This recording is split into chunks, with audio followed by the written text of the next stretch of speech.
Vous est-il déjà arrivé de vivre un échec ou de faire des erreurs?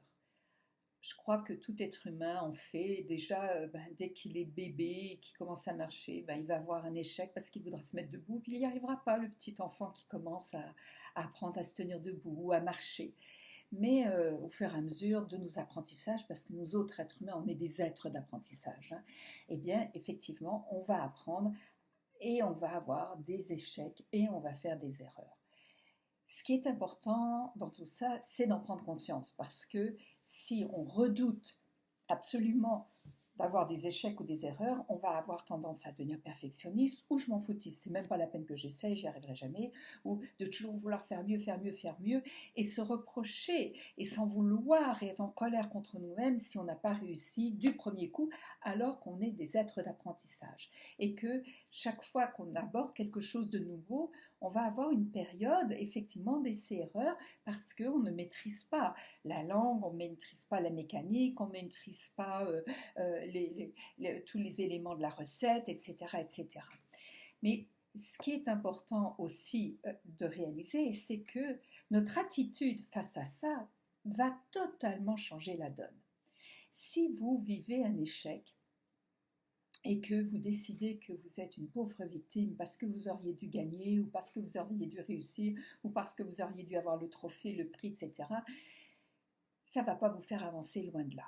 Et vous risquez de ruminer, d'abandonner, de ne plus vouloir progresser, d'en vouloir à l'autre qui peut être l'arbitre, qui peut être le patron, le parent, le concurrent, d'en vouloir à la terre entière en plus, de perdre vos moyens et du coup d'entrer en plus dans une mésestime de vous-même, de perdre confiance en vous, de perdre confiance dans vos capacités, dans vos moyens, dans vos objectifs. Et c'est dommage, parce que, comme je vous dis, je ne connais pas un être humain au monde qui n'a pas traversé des épreuves, des échecs, des erreurs d'apprentissage, des difficultés d'apprentissage. Et toutes les personnes qui ont, peut-être que tout est exagéré, mais beaucoup de personnes qui ont réussi dans la vie peuvent vous parler d'échecs monumentaux, de faillites, de revers de fortune, de revers dans leur carrière. Et à un moment donné, elles se sont battues et ils ont réussi à rebondir. Et c'est ça dont je voudrais vous parler aujourd'hui. C'est qu'on dit qu'il n'y a pas d'erreur, il y a des apprentissages. Et par exemple, lorsque vous avez appris à écrire et que vous avez eu des dictées à l'école, j'imagine qu'il vous est arrivé de faire des fautes d'orthographe. Ben oui, mais qu'est-ce que ça voulait dire? Que vous étiez nul en orthographe? Non, que vous aviez besoin d'apprendre parce que cet apprentissage-là, vous ne l'aviez pas entièrement, ou vous possédiez que partiellement et pas sur la notion qu'on développait ce jour-là, etc. Et qu'est-ce que ça vous disait dire d'autre? Peut-être que vous deviez passer plus d'heures à apprendre les règles de grammaire ou le vocabulaire ou vous donner des moyens mnémotechniques ou apprendre avec différentes couleurs pour vous aider dans cet apprentissage. Donc, ce qui est important de voir quand on a fait des erreurs, c'est quoi le message? Qu'est-ce qu'on a à tirer de ça? Vous pensez bien que les sportifs, ils n'arrivent pas au podium, hein, sur les premières marches du podium, sans avoir avant eu des tas d'échecs et également des réussites, mais des échecs dont ils ont tiré parti pour savoir, j'ai mal pris cette porte, j'ai mal fait mon tournant, j'ai pas bien pris ma respiration, j'ai mal protégé ma garde, etc. Et il s'est même filmé pour qu'il puisse tirer des apprentissages de ce qui s'est passé. Donc, votre objectif, c'est vraiment de pouvoir en tirer parti, en faire une force en fait.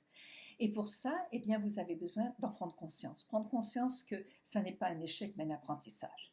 Prendre du recul. Ok, l'émotion que j'ai, qui est peut-être de la tristesse, de la colère, de la frustration, j'ai besoin de la vivre, mais une fois qu'elle est vécue, au lieu de me noyer dedans, de me ressasser, de ruminer, qu'est-ce que je peux faire pour prendre du recul, voire élargir ma vision, parce que là je suis focusée sur certains aspects, et me donner de nouveaux objectifs.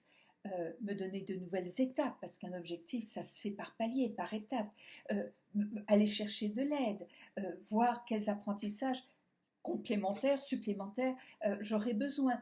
Il y a vraiment besoin de rebondir si vous voulez en faire quelque chose qui soit adéquat et qui soit pertinent et qui vous tire vers le haut. Je me souviens, je vais vous raconter une anecdote, je me souviens que lorsque je faisais mes études de PNL, programmation neurolinguistique, pour devenir psychothérapeute, j'étais arrivée au niveau de l'apprentissage du maître et à la fin de l'année, on avait évidemment un examen. Et lors de cet examen, j'avais passé une première partie de manière assez brillante, les collègues me l'ont dit et je sentais que ça s'était bien passé. La deuxième partie, j'ai échoué. Et pourtant, c'était quelque chose que j'avais travaillé, que je connaissais bien, c'était un travail sur l'objectif. Et là, j'avoue que ça a eu du mal à passer, que j'étais furieuse contre la prof, évidemment, il fallait bien trouver un bouc émissaire, et que je ne comprenais pas, parce que je faisais vraiment partie, puis sans fausse fierté, du groupe, on était les meilleurs de la classe, donc voilà, j'en faisais partie. Et puis, bon, j'ai laissé passer un peu le temps de digérer cette déception. Et puis finalement, j'ai repris mon cours parce que j'avais échoué, je l'ai repris parce que je voulais vraiment devenir psychothérapeute. Et j'ai repris mon cours. Et là, la prof, eh bien, elle m'a pris comme assistante. J'avoue que j'ai été étonnée. Et en fait, c'est là que j'ai réalisé que j'avais bien appris la théorie. Je connaissais bien toutes les étapes d'un bon objectif, comment l'apprendre, comment le traiter, etc. Mais j'étais restée trop focusée sur la partie théorique. Et il fallait, excusez-moi, il fallait que j'élargisse ma vision. Il fallait que je prenne du recul. Il fallait que je ressente. Tandis que là, c'était pas vécu. C'était plaqué.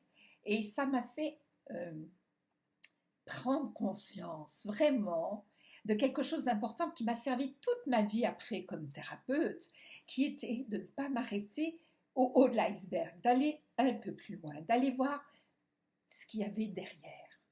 Et ça a été une expérience extraordinaire. Donc, n'hésitez pas, quand vous avez des échecs, quand vous faites des erreurs, de vous interroger sur qu'est-ce que je peux apprendre ? Qu'est-ce que la vie est en train de me donner comme message et que je dois explorer, approfondir pour mieux rebondir après. Sur ce, je vous souhaite beaucoup d'erreurs et d'erreurs d'apprentissage pour beaucoup apprendre. À bientôt, au revoir.